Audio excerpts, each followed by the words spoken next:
From New Jersey's most listened to station, here's your weekend flash briefing from New Jersey 101.5. I'm Eric Scott. Here's a look at the top trending stories this weekend at NJ1015.com. From taxes to tolls to geese. That's what you were talking about last week. A top Democrat in the New Jersey State Senate is suggesting a hike in the state's sales tax.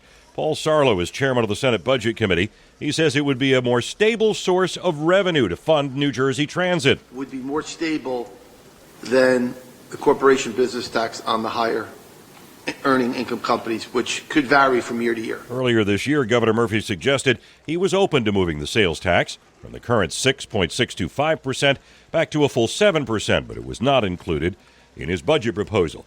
As lawmakers work on a new budget, State Treasurer Liz Moyo says tax revenues are up, projected to come in at about $54.3 billion by the end of the fiscal year. But that is still more than $1.5 billion less than what Governor Murphy wants to spend. Minority Republicans have again sounded the alarm over spending, but their objections have fallen on deaf ears as Democrats move forward with expensive programs the state cannot pay for with recurring revenues. Even a liberal think tank raised concerns about Democrats spending far more than what the state is taking in. School districts facing massive budget cuts under Governor Murphy's funding formula will have a little more time to figure out their finances. The deadline to file budget plans was extended last week as part of legislation that could also send emergency funding to 140 school districts that have lost millions in state aid. Now districts can apply for emergency grants that would cover up to 45% of lost state aid.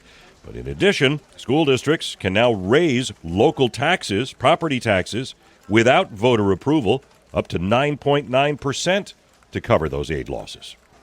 New Jersey's First News is on Facebook and Instagram. Every morning I tell you what you need to know to start your day in a short video. Just like and subscribe to have it included in your news feed. You can also enable app alerts on our mobile app, and it'll be sent right to your phone each morning. When we first reported on this story, it generated some very strong opinions as another New Jersey town opts for a controversial way to get rid of nuisance Canada geese. PPAC Gladstone Borough Council voted in March to enter a contract with federal wildlife officials to round up about 60 Canada geese living in a local park and kill them with carbon dioxide. The plan and method, which has also been used in years past in Spring Lake, Edgewater, and Mount Laurel, is criticized by animal activists as cruel and inhumane. Elected borough officials say the goose population at Liberty Park is an infestation only worse over the past 2 decades and has become a safety risk. Aaron Vogt, New Jersey 101.5 News. It could be another blow to New Jersey's commuters. For 13 years, tolls have remained at $5 to cross the Ben Franklin, Walt Whitman, Commodore Barry, and Betsy Ross bridges. And while it is possible the Delaware River Port Authority will again put off any increases, it is looking less likely this time around. The decision has been put off until August. A spokesperson said the agency is still evaluating finances, but a toll hike of $1.75 at each bridge is possible. You can't get very far in a stolen vehicle or a getaway car if the tires are blown out.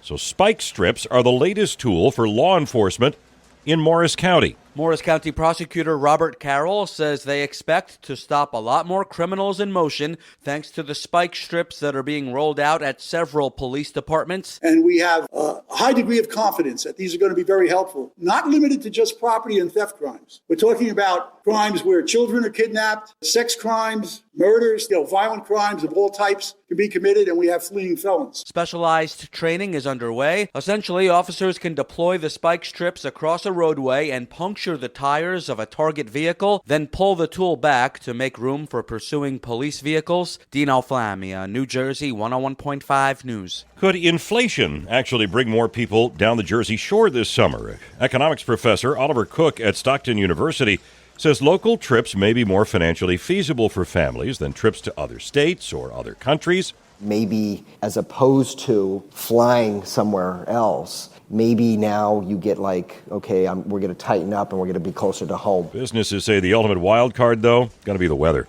Many summer weekends in 2023 were impacted by rain. New Jersey is going after a very specific source of waste: oversized boxes. A proposed law advanced last week at a Senate committee that would prohibit large retailers from using unnecessarily large boxes when they ship you what you order. Environment New Jersey Director Doug O'Malley says boxes should not dwarf the size of the item inside. Even a small percentage of packages that are in oversized boxes add up. The bill advanced on Monday penalizes retailers that use a box that's greater than 2 times the volume of a product being shipped, unless it's electronics. Ray Cantor with the New Jersey Business and Industry Association says if we keep micromanaging these companies, maybe our orders won't arrive as quickly. I don't think they're sitting around saying, let's get the biggest box possible for the smallest product and let's just send it. Dino Flammia, New Jersey 101.5 News. The local hardware store was once a vital part of any main street in New Jersey, but now few are left. One of the oldest is closing in Upper Montclair, Saunders Hardware, which opened more than a century ago in 1839. 73-year-old owner Tom Volti says when the last item is sold off the shelf, he will retire and Saunders will close for good. Big box stores have largely put the local hardware out of business, but Saunders managed to hang on more than most.